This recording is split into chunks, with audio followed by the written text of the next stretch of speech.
Good afternoon and welcome to H3 TV. We're keeping you guessing and doing it at different days and at different time, hoping you'll come along with us and continue to watch H3 TV, where we invite you to take what you're sinking in, what you're swimming through, what you feel stuck in, and decide to soar above it. We all walk through storms in life, and during COVID, I realized many of us were sitting at home, living alone, working alone behind our computer, and we needed a little hope, health, and happiness. So I came to bring that encouragement to you. And then I realized, you know what? I have lots of ideas, but I know tons of amazing people that have ideas too. And so I like to invite a guest every week to share how did they battle their storm or survive or soar above their storm. And so today I have the pleasure of having my new friend, Dino, join me on the stage. Please help me welcome Dino. Hey, Dino. Oh my gosh, Annie, I'm so excited. Hi, how are you today? I am fantastic, and I'm so excited to get to know you more and learn about you. So tell our listeners, who are you? What do you do? Where do you live? Wow, that's a long story. I'll try and tighten it up real quick. I'm an ex-hotelier for 30 years. I spent my career in Las Vegas and raised a family. Mm, Found a lot of advantages in the industry from working that perspective and wanted to share it. So I left that world about 3 years ago. I think it'll probably wrap up in our story as we're talking as we go, because that's really kind of in my storm. But ultimately, here I am on the other side of this coin in the events industry, just loving life. It's an amazing place to be. isn't it every day? And one thing I want to say to our listeners, if you have a question or comment for Dino or myself throughout the show, feel free to throw it in the chat. If we don't answer during the show, we'll definitely come back and follow up with comments and respond to all your questions. But thanks for being here. So Dino, when you think of the word storm, what comes to mind? Is it physical, professional, personal? What do you think of? Well, I spent a little time watching a lot of your guests and you speak, and I tell you, I love this question, the storm. I think of the storm as a process of life. I don't see it as a subject. I think it's something that we embrace in whole. And it rings to mind this. I once heard this statement that buffaloes run through the storms to get to the wet grass in life, where Mhm. all the rest of the animals wait for the storm to pass. And I've always seen myself as the buffalo. So I'm really looking forward to this conversation. It's really cool. That is awesome. Yeah. And storms can be, you're right. They can be anything like is it's always going on in life. Is it literal or figurative, professional or personal? Absolutely. So what has been one of your most challenging storms, Dino, that you've walked through, that you've experienced in your life? You know, I would say I have one of these blessed lives, and I always embraced this idea of fear since I was a child. It just was like a game to me to break through these things: sports, school, academics, life, getting involved in the work industry. And I remember the first time a boss made me cry. You get to this place where you have these natural tendencies that you can work through, and then life kind of starts to take a bigger step in you, and you realize, wow, I have to learn still. And I'm in my 40s. This isn't even a place that I think I know what's going on. So I got to this great place in the pinnacle of my career. I have the title, I have the job, I have a team, I'm ready to just do these things in life, and I'm not settled. It's just not working. I realized that a lot of it was for me to get my kids through college and give them opportunity, but it wasn't really where I wanted to be. And so I reflected back in and decided to take a big change in life. And I resigned my position in Las Vegas during a very traumatic time for the industry, but got out and really felt like there was a time that I needed to be me. And I would say the storm definition behind that was realizing that I didn't have all the tools I needed even at that point in my life, and I needed to go inside and figure out where they were and what it meant, because the outside, it seemed like I had mastered that, but this whole inside thing, I didn't understand it, and it was really starting to challenge me at that point. Yeah, I love that. I think, success is defined in so many different ways. And sometimes people are like, I got the title, I got the money, and I'm lonely, or I'm unfulfilled, or I'm dissatisfied. And it's risky. But you say you like risk, you're going to go. But some people stay stuck in that unsatisfied because they're like, but what if? What if it doesn't work out? What if I jump Yeah. and I fall? What if you do? And you learn lessons along the way. So, how brave and vulnerable, because sometimes I think, not only do storms come at us and disruptions, sometimes we choose them. Even though we're Yeah. scared, do it anyway. So, you're like, Yeah. hey, I don't know exactly how this is going to play out, but I know this isn't where I'm supposed to settle. My kids have gone through college. It's my time to take a risk. Yeah. I love that. Beautiful. Yeah. I mean, really, I mean, that's the idea. The idea is that if you're not willing to be uncomfortable in life, the opportunities in life don't really happen. And so to become comfortable with being uncomfortable in your life is really a strategy to create a storm, because that is essentially going to reset and re-gauge and let you move forward through it. So it's something to embrace. I really see it that way. Absolutely. I just got invited to speak at a conference, and their theme is embrace the uncomfortable, because that's where true change happens. And they're like, we love how you like change. I'm like, hey, it's going to happen. Might as well enjoy it or look for the good in it. I practice it. If you have a second, I'll tell you a quick little story. Of course. When when the stresses of obviously the world were put in place a couple of years ago, and everybody had to go through that, there was a moment where I sat in front of my TV feeling like Mr. Burns watching the news, saying, wow, I built this business that's falling apart. I'm not sure what I'm going to do. And I dealt with the housing crisis as well, like most of us had to go through. And I heard this voice say to me, hey, do you want to watch this happen all over again? Or why don't you see if your wife and you want to go on an adventure, rent the house, buy an RV, and let's get out of here for a while and see what we do. And we did that. We sold everything. We decided to take and embrace a minimalist lifestyle for about 2 years to create an opportunity for me to create relationships, I should say, really, and a network. It wasn't building anything. And that place in life, having 2 drawers with rolled clothes because that's what you had space for over those couple of years, really helped me transition and understand that the value that I had in life was within me in those scenarios. Mm-hmm. It wasn't an external force that was helping me guide. It was essentially within myself that I found this strength and this ability. And I believe it truly is from this idea. I heard this great statement. It's the reason why I left my past employment. This general took his army to an island, and the first order was to burn all the boats. If you're going to move forward in life, you have to literally let go of the life that you were living to start the new one. There's no transitional point where you can bring it with you. It just has to happen. And that's where a storm will start again. Yeah. I really appreciate you being transparent about the first time a boss made you cry, because I think sometimes I get with guys and they don't want to tell me that. But trust me, sometimes we cry on the outside, sometimes on the inside. People make us cry. And second of all, to be really bold to say, how dramatic do I need to be in order to make a shift? And that means selling everything, which we went through in 2021, basically sold 97% of our stuff to move to Fort Myers Beach, and then the hurricane hit. So even when we take that risk, there can be another storm behind it. But when you were afraid, when you and your wife were committed to this new journey, new path in your life to set sail without a sailboat, how did you stay hopeful on those hard days? And like you also said, which I loved, you said, well, I was getting it done. Well, let me be honest. I was networking. There wasn't really a lot of work yet. I was figuring it out. So how did you stay hopeful on those really hard and challenging days? So that's pretty much what the message is that I like to talk about, is that when I was in the world that I had developed and put my kids through school, there was a lot of external forces that I had learned strategies through. And I'm a master manifestor. I can create a life in front of me. It was somewhere in my mid-30s, I realized I was living in a John Hughes movie. I had all these things in life exactly the way that those movies were portrayed to me. And it became obvious, wow, I can do this. This is within me. I've taken some income setbacks to move forward. I've taken different jobs to move forward. I understand what this means, and I'm going to do this. The point is when I got to the end of that road, I felt like I was on this staircase I couldn't get off of. It just was endless. And I was leaving so many opportunities behind. I knew it wasn't right. And I said, so I want a new strategy. I always look at things and go, this isn't, I'm going to need it. And so here I am in life. And most people say, you don't appreciate I'm like, this is not it. And so I went inside.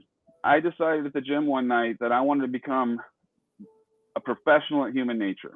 I didn't know what that meant, but I knew that if I invested 10,000 hours in it, I was going to get close. And I'm probably halfway there, to be honest.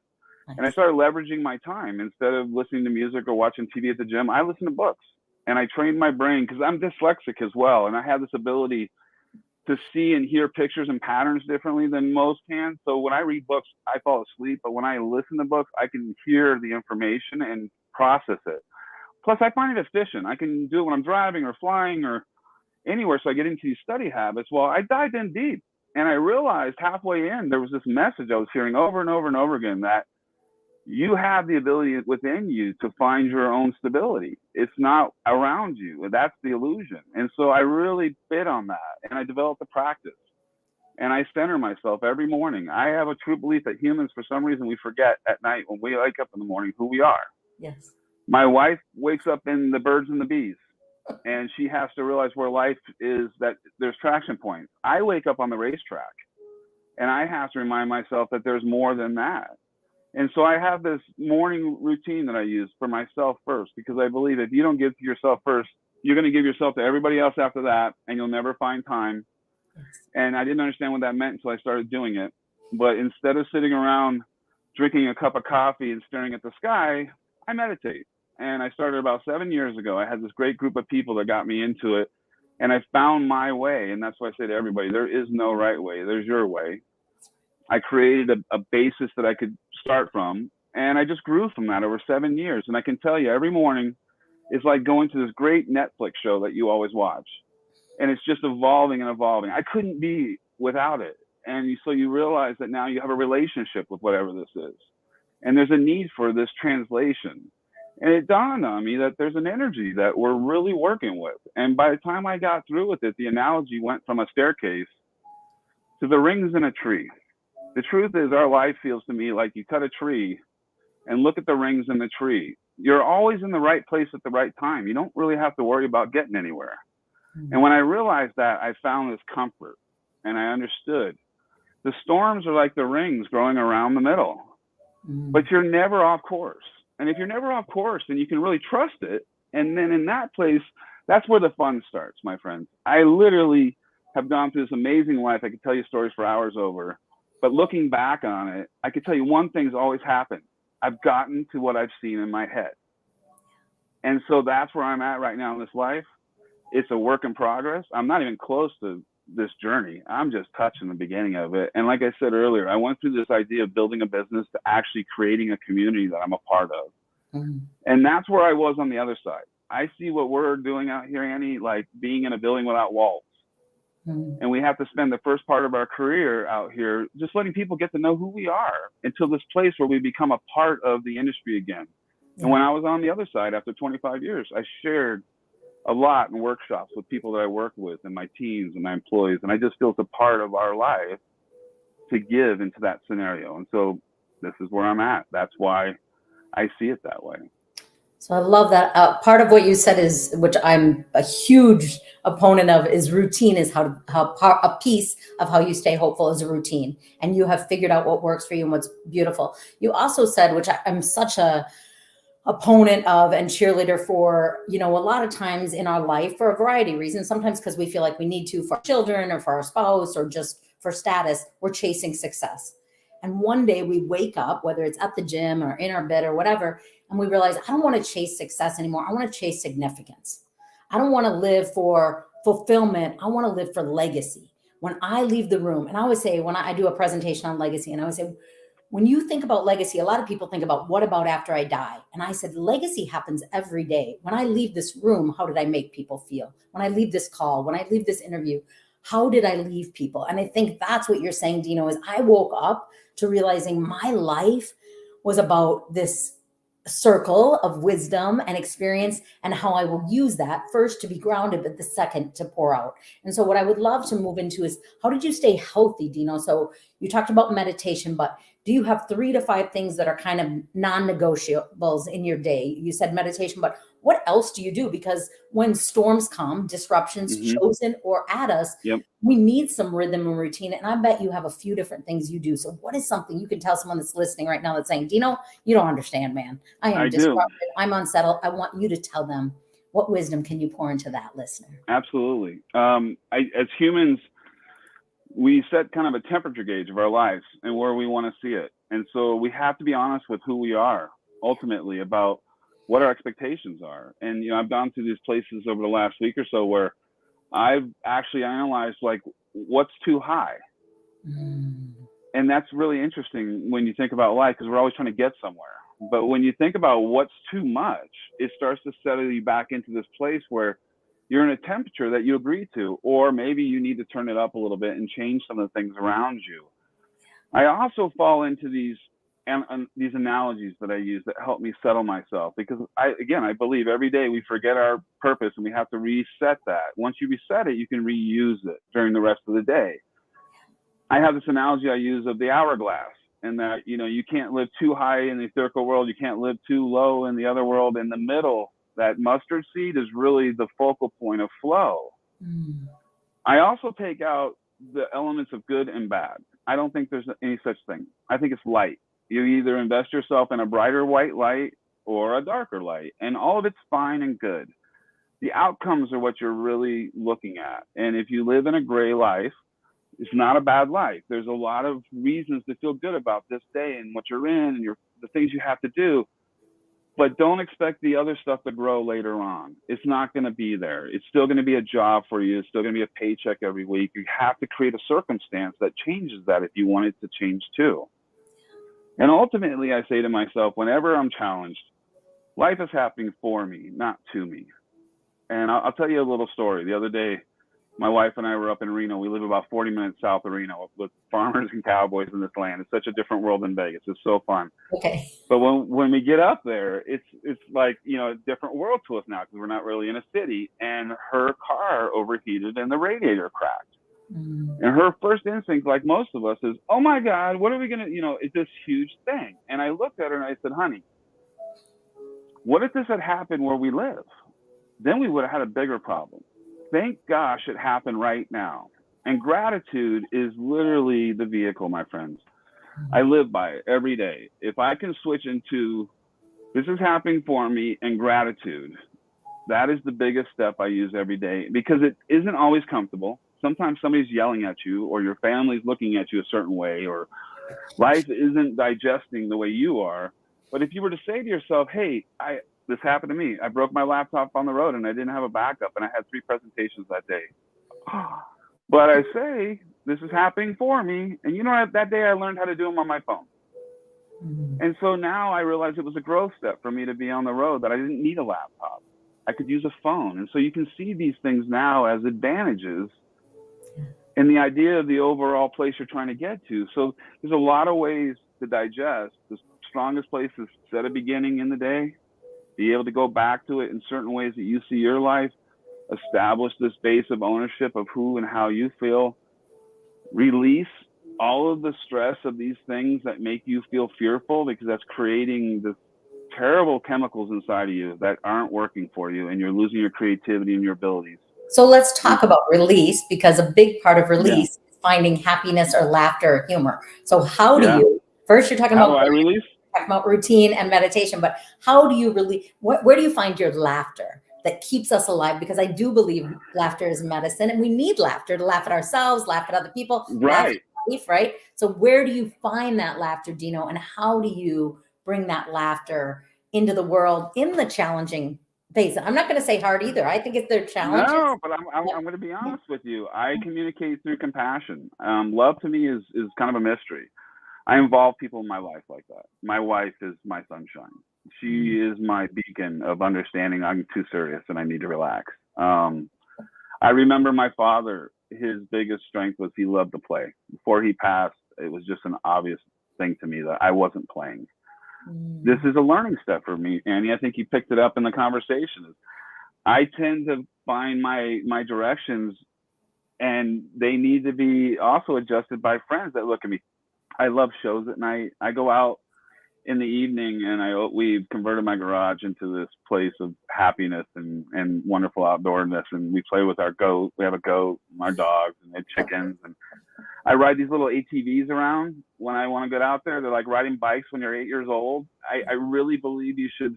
They're not overly expensive. There's not things that I've invested to in that nature, but I really think there's ways that we can play every day, and it's important. The truth is, to really master a great feeling inside of yourself, it's living in this day. Yes. And I found at the end of the day, if I can look forward to taking my dog to the park or anything that I can play with as a toy, it's okay. It's a part of that hourglass. When you think about it, you can be a little kid. And if you look at my posts on LinkedIn, you'll see that I've got some posts out there with me and my wife on the rough roads in the afternoons on a Friday riding these ATVs. It's that balance in life. When I was in Vegas, all I was doing was working. And I love Vegas for the opportunities and the life I lived. And I would never be the person I am now if it wasn't for all those things too. But that was a huge lesson for me, is to really get to the place where you can play a little bit every day. Yeah. I feel like, people love cat videos. I'm not really a cat person. I'm a dog person, but I don't like, they're okay. But I feel like if you did goat videos every day, I would be laughing at you and with you. Buddy, Because he we don't all might get have his goats, own. right? So that's like a funny, Yeah. fun thing. It's like, Yeah. I'm out with my goat and here's what we did today, or because Yeah. I think that is even a playfulness. There's a childness. I'm so happy for you that you had that example of a father that showed you humor and laughter. And I do think laughter heals.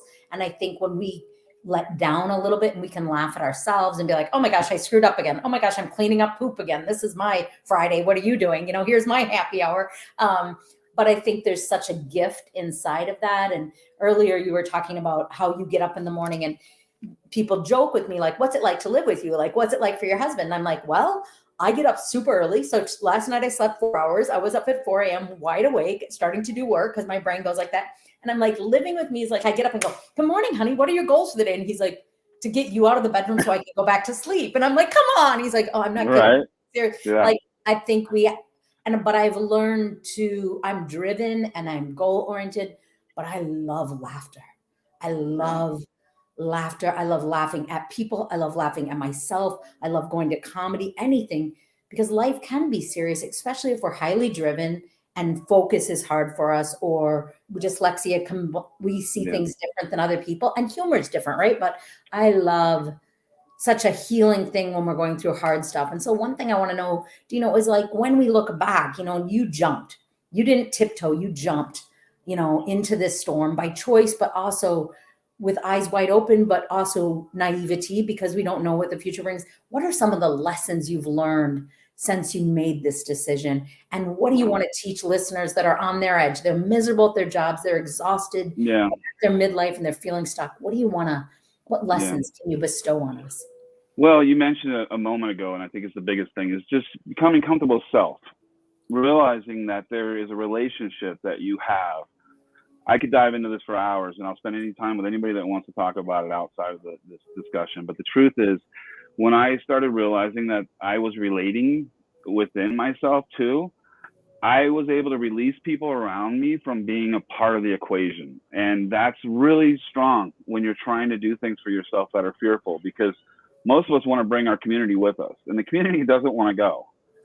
It's a lesson for you to go through. And that idea of spending time with self is a blessing I got from being able to travel, because I didn't know any better. And the next thing I know, I'm listening to music, eating dinner by myself, but in a world where I'm thinking about things that are futuristic or thoughtful about what I want our lives, or beautiful and how I want to see our lives. And I would be walking back to the hotel, and I would run into this human experience of some sort, somebody needing a hand, doing something I would see that I normally wouldn't see. And I'd jump right in and help them out. And they would look at me with this daze, like, why would you be here to help me? And I would think, I didn't. Something was connecting that, but I love it. And that is so fun. And so I've really been jumping into that a lot lately. I had this Uber driver once that told me he was going to Las Vegas, of all places, to take a vacation. He told self he's taking 5 days off.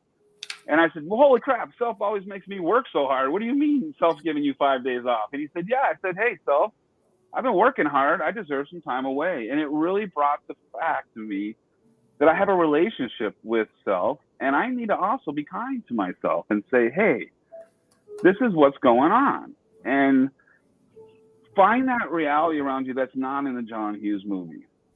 Understand that things aren't always that place. And that's the beauty of this whole thing. To live in the experience is not the game. To be the experiencer. Now that's the strategy. We all get pulled into the experience. That's where the stress comes from. We're not the experience. We're supposed to be observing it, working with it, and enjoying it. If you want to say learning from it, fine. I say experiencing it. It is whatever it is. It doesn't have to be good or bad, but to embrace it as an opportunity. And then from there, allow it to happen. I mean, I still get back there and try and add up numbers in my head to make sure financially sometimes my wife and I are in a good place. But then I remind myself, my next step is stop that. It's going to be great. and it's going to be just fine. Your whole thing is to involve yourself with people just like you, Annie, for the rest of my life, that I can enjoy my lifestyle. I mean, I call it plugged in. I don't call it work, but this idea that we do every day, but being in a place that we actually enjoy it. And then it's not work anymore. It doesn't turn into that. Yeah, I think you're talking about some things that, but self-reflection, which is hard for people, being introspective, being intentional, because we can just be going and going and going, and we can miss out on so many things. You also said something that really has been such a season of the last year and a half of mine, and I think many people go through it, where especially when you're a builder, when you're an entrepreneur, when you're a visionary, and when you move fast and forward, people get left behind. And some people jump off. You are going too fast. I remember when my second book came out in 2016, one of my friends has a master's degree in counseling. I have a GED, ADHD. You know, I dropped out of college, dropped out of high school. I get invited to do high school and college commencements. But she said, why are people reading your book? I have a master's in counseling. You don't even have a high school diploma.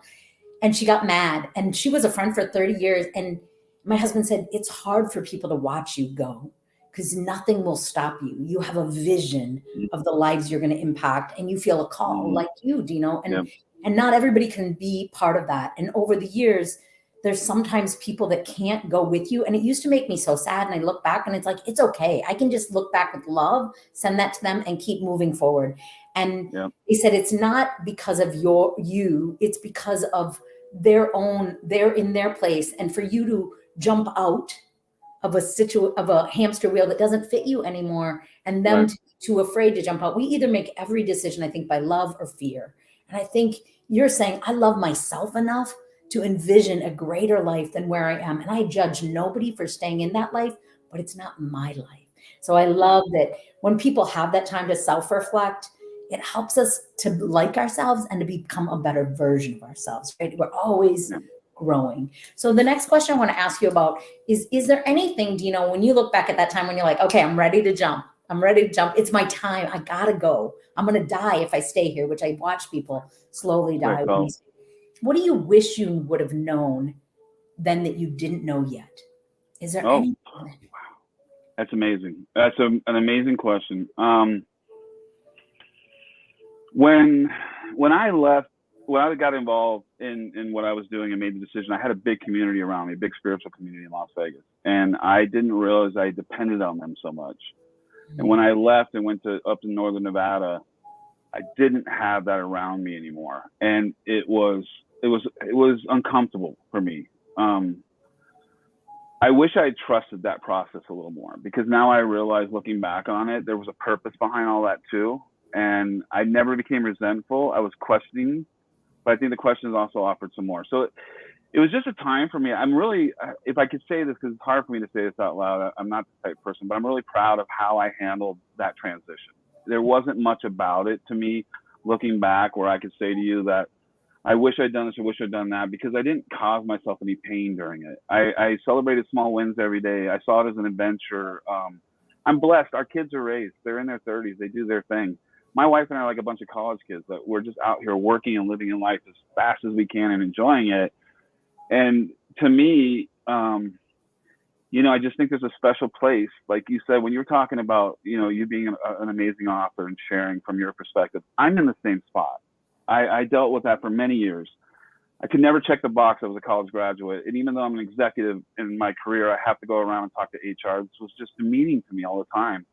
But I've lived through this and worked through this over the last couple of years. And I can tell you some funny things that I'm going to say about our industry. First off, most people in the events industry are ADD and OCD. Because we're creative. That's why we're great at what we do. We move fast. We think at a very high level, but detail to us is not seen. It's observed as something out of the ordinary. And so we can see a lot of information real quick and know something's wrong. That doesn't happen for most people. And being dyslexic, I didn't realize that I had hid that from people for so long. There was this article a couple of weeks ago I put up when I was on the corporate side, where they would ask you to write something on the board. And my thought process was, oh my God, I hope I don't misspell this, instead of what I was doing. And that to me is like such a hindrance, because I don't feel that way anymore. one of my posts went out a couple of weeks ago. A friend said, "Did you write that on purpose? Have you been drinking?" And I went back and read it. And I'm like, "Oh my God, I had inverted these words." And People he's always like, ask me, "Are you drunk?" And I'm like, "Yeah, "No, I haven't I drank." didn't Like see it. everything's missing, and I'm like, "Looks good to Yeah, me. Looks good." If it you got did. time to I check me, read it 3 times. I didn't see it. But you know what? I have good friends around me that look out for that, and they're like, "We'll take it to the grave." I'm like, "You don't have to. I'd rather people know a better strategy is to have good friends around you, but embrace this." Because one of the things I learned was by being dyslexic, I was able to learn my industry in a way that it's so obvious now why I'm in this industry. And I would have been a much better person in my hiring roles back in the day if I had known this, because I never could figure out what the equation was. But now I finally get it. And whenever I talk to, people are very into this industry and smart, intelligent people, and I say that to them, they look at me and they just laugh. They're like, "You're dang right." And I say, "Well, what a wonderful place we all live in, that we actually can gather as humans." And that's why that was kind of the transition or the jumping point for me to start to have these conversations with I'm like, "Oh my gosh, I'm actually accepted for 100% of me." And now I see that as my strength, instead of this place where I go to work every day and try and hide the 6 things around me that I don't want anybody to figure out so that I look a certain way. But in the end, I've lost this piece. And I wanted to say this our whole discussion. When I was back in my waiting days, I had this friend of mine that used to be is a catering director, and every night he would walk out with his jacket over his arm and wave at us in the restaurant when we were working. And I would think, I want to be that guy. And I would help my teams when I would train them later understand, you don't understand at that date, if that's their first date they're having, and they might get married when you're waiting on this table, and you have this responsibility to think about that you're part of a bigger picture. And later, when I left my career, I had that conversation with my team, and I said to them, when it's time for you to go, you make the decision to go. It will be a better transition in life when you take these ownerships. And so I'm just back in that spot again, where things have become a flow, and enough of a flow after 3 years. I don't have it figured out. I'm not telling anybody by any means this is the way that you should do it. I'm saying that you can find your own way through some of these strategies, some of these thoughts, some of these ways to approach it, and then let yourself off the hook. Realize that none of us are perfect. We all are carrying this around with us, and yet we've all done things in our lives that make us feel great and that we can enjoy. And if we embrace our messy, so sometimes other speakers will say, like, "Why does everyone come up to you and tell you their whole story?" And I'm like, because I'm messy and I share that I'm messy, and then I'm relatable, rather than acting like I'm perfect and I have it all together, which I have no desire to be perfect. No. But we're human, and humans are complicated and messy. So what I want to know now, Dino, is, so you've been through this, you're still going through it, because we're going to go through our storms and our challenges our whole life. But how are you using some of the challenges and adversity and unknown that you have faced to help other people? Oh my gosh, what a great question. So I started this group that I'm hosting now once every 3 months. I'd love for you to join one time if you want to. Yeah. And we're all individuals that have left, let's say, a structured career that they were being paid for, yes. And they're all now in business for themselves. Mm-hmm. Some of them are in the AV side, production side, catering side, whatever it is. But what we do is we don't share strategies of business necessarily. We share how it feels to be in business that first year or the second year or the third year, because I think it's very lonely if you don't know that the first year should feel this way. And I was blessed with these amazing mentors with Meetings Made Easy. I mean, Mike Ferreira and Sarah Buckbinder have been just blessings in my life, because they blazed a path that I could see. And I could say to myself, all right, I have to do the work. I've got to get out there and put the time in. And so by no means are these illusions like a way to build a life. You have to then go back and actually put the work in. Yes. And this is what I help everybody understand is, yeah, you can have these amazing feelings, but they don't translate into things in this world unless you put them in place in a certain way. And you put the time in and the work in and the efforts and turning the wheel, whatever you want to call it. I don't know what it would be for somebody else, but all those pieces together is really that kind of a conversation that we're having, is that if I was looking back on myself for the 20 years I was on the other side, that I was working in this, I would have been much kinder to myself. I would have said, hey, you're going to get there, brother. You don't need to be so intense every day about it. Yeah, I mean, really, let go. And I'm still doing it. You can see it. I mean, I'm still growing through this idea of enjoying the experience that I'm in. but that's really the catalyst that I love I'm that really you're, speaking to.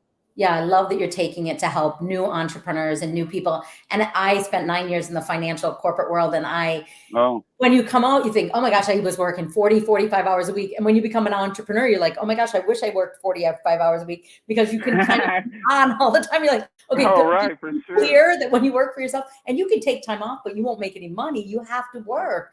And I always think about reps. You were saying, like, what is that word? And I'm like, it's reps. And I love gymnastics. So Nadia Comaneci, if you're old enough, but Mary Lou Retton, when I watch them, I go, oh my gosh, I could do 20 flips on a beam. Look at how that can be that hard.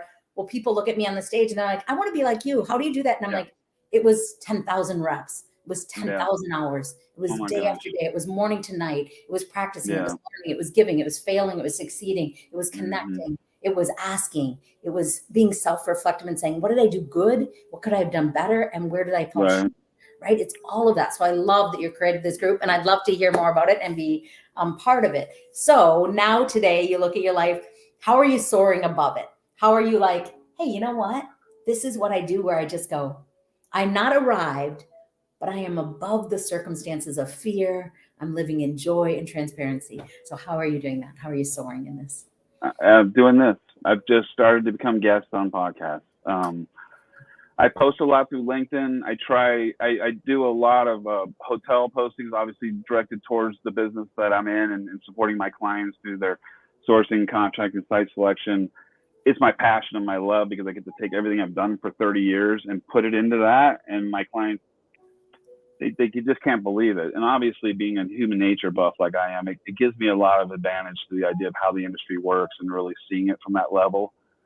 But I want to I want to start to speak in different conferences. I want to start to do more podcasts with guests. I really just want to share this element in the middle, because if I did get some great I had great mentors. Let's just say I had great reflections in front of me of different types of motivational speakers back in the day that would kind of move me a little right or move me a little left. I'd love to be that in somebody's life, that they needed that little place today or yesterday where they can do that. I heard this philosophy once I love, and I'll leave you with this in the idea of this discussion. When you wake up every day in the best intentions of your direction in life and your light, and you live in that light, you're offsetting the negativity of 30 different people on this planet by just being that person without having to do anything. If you connect with one person that day and share this light with them, and they share it back with you, you've offset 100 people in that day. And if you actually teach this light in some way that day, you just offset 1,000 people in the idea of their day. And so I feel that today, you and I just offset the enlightenment of 10,000 people that are going to have a better day today than they were going to have before, because you and I just had this conversation. And I think that is the reason why we should have them. 100%. I believe that so much so. I feel like that's it. That's why I do this, because I don't know the one that's out there listening, and I don't know the one that touches the 100, that touches 1,000, that touches the 10,000, that touches 1,000,000.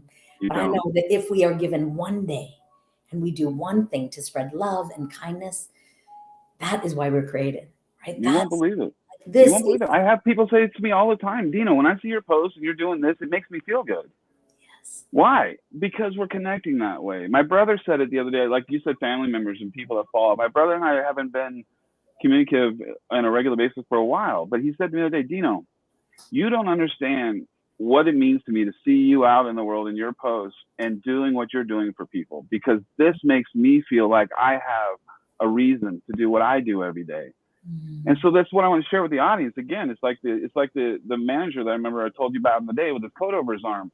We're all inspiring as we walk through the hallways of life. If you're not seeing it that way, you're letting go of this joy that you could have in your everyday, whether it's helping somebody with their groceries, picking up a piece of paper, whatever it is that you can see, just detach from this idea that you mean anything and let go into this experience that we're all part of something, but we're not it. That's something else. And so we can be the experiencers, enjoy it. And if you don't want the stress of the life, let go of the experience. It's not you. It's information that needs to move on. It's part of something else. This pain we go through or torture ourselves with, or even happiness. And this is a big point. You come back from vacation and hold on to that for too many days. You're behind in work again. There's a balance to all this that you have to realize that you're doing to yourself. and you can release that because you don't own it. That experience is to be left into the ether of everything else. As much as you get great ideas in the shower, you're also supposed to release those things and not let them be yours. Don't own them.